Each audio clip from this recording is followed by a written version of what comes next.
na sa Espanyol. El libro, la pluma, el papel. Espanyol? Sabi daw kasi ni Padre Miguel, kailangan daw matuto ng Espanyol para umunlad. Umunlad? Di ba ang ating wika ay sapat na? Ang wika daw, ang Espanyol daw, ang wika ng mga edukado. Wika ng mga edukado? Ibig sabihin, hindi tayo edukado sa Pilipinong wika?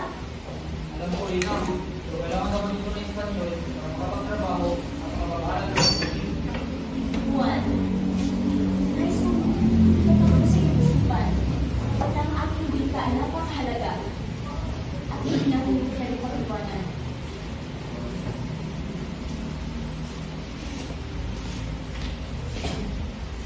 Magandang araw, Alimata. Juan, nakikita ko nag-aaral ng Espanyol. Mabuti yan. Salamat po, Padre Miguel. Ang Espanyol ay wika ng sistema ng simbahan at edukasyon. Mabuti yan. Para matuto ang mga Pilipino. Padre Miguel, di ba ang ating wika ay sapat na? Ang wika ng Espanyol ay wika ng simbahan at edukasyon. Upang ang wika ng Espanyol ay ginagamit upang umulan ang mga Katoliko. Padre Miguel, ang ating wika ay napakahalaga. Hindi natin pwede mag-iwanan nito. At hindi ako papayag na papalitan ang ating wika ng wikang Espanyol. Ang ating wika ay napakahalaga. Nais ko, inyong lahat, napahalagahan ito. Lumipas man ang panahon, paunti-unti man, alam ko, may tatakpan sa inyong isipan na ang ating wika ay bahagi ng ating nakaraan. Buenos dias, mga kaklase. Palakpak naman po. Ano nga ba ang nangyari ng ating wika sa panahon ng Kastila? Anong alam mo?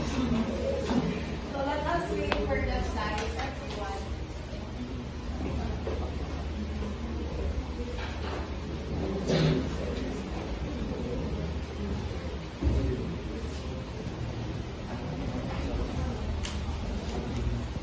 Bago dumating ang mga Kastila, ang Pilipinas ay maraming katutubong wika tulad ng Tagalog, Bisaya, Ilocano at iba pa. May sarili ring sistema ng pagsulat na ginagamit. Maraming alamat, tula at ipiko na nabuo bilang paraan sa pagpapasalamit ng kwento at kaalaman. Pagdating ng mga Kastila, pinalitan nila ang sinaunang sistema ng pagkasulat ng mga katutubo. Pinalitan nila ang ating baybayin ng alpabetong Romano. Naging dahilan ito upang makabilis ng magpapalaga nila ng kanilang relihiyon, batas at kultura. So ang ating baybayin na may 14 na katinig at 3 katinig ay napalitan ang alpabetong Romano na may 20 titig, 5 katinig at 15 katinig.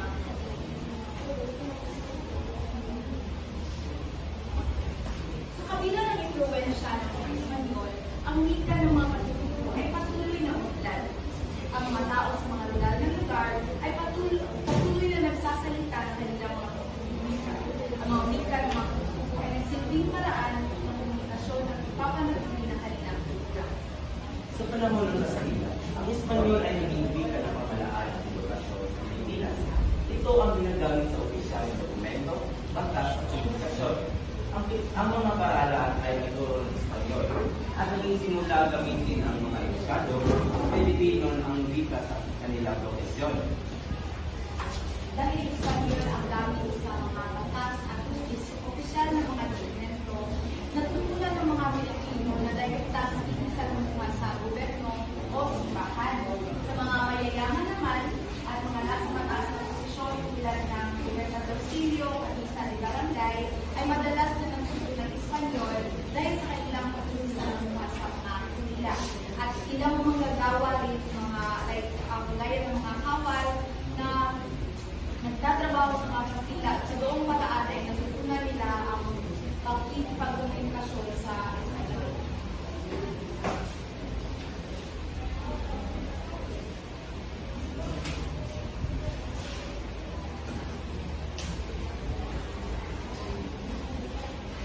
Dahil sa madalas na paggamit ng mga salita sa opisahan ng dokumento at sa pagkumbahan, natural na naging bahagi ito ng bokabularyo ng Pilipinas. Sa pagdaan ng panahon, ang wikang Pilipino ay nagdagdag ng mga salitang Espanyol. Nagpapakita ng pag-akop ng Pilipinas sa mga bagong konsepto at pamumuhay sa ilalim ng kolonyal na pamahalaan. Maraming mga hiraming salita ang mga kaugnay sa relihiyon, pamalaan at edukasyon na pang-araw-araw na gamit ang mga mula sa Espanyol. Kagaya ng iglesia, eskwela, mesa, nawala rin ng protokong sistema ng pagsulat, napalitan ng alpabetang Romano, na patuloy pa rin ginagamit hanggang ngayon. So kahit na hindi ganap na naipalaganap talaga sa lahat ang Espanyol, nagkaroon ito ng malinaw na impluwensya sa ating kapatid. Sana natutunan natin ngayong araw na yung mga tao lang na makapangyarihan, kagaya na mayayaman, ay ang madalas na natutunan Espanyol habang kadalasan ng populasyon ay patuloy na ginagamit ang Pilipika. Sa kabila ng impluwensya nito sa atin, ng mga Kastila sa mahigit na 30 na taon, ay hindi natin maitatanggi ang pagdating ng mga Kastila ay nagdala ng malaking pagbabago sa wika at kultura ng Pilipinas. At ang mga ilang na salita na galing sa kanila ay napiling bahagi sa ating wika hanggang sa kasalukuyan. Maraming salamat. Palakpakan natin.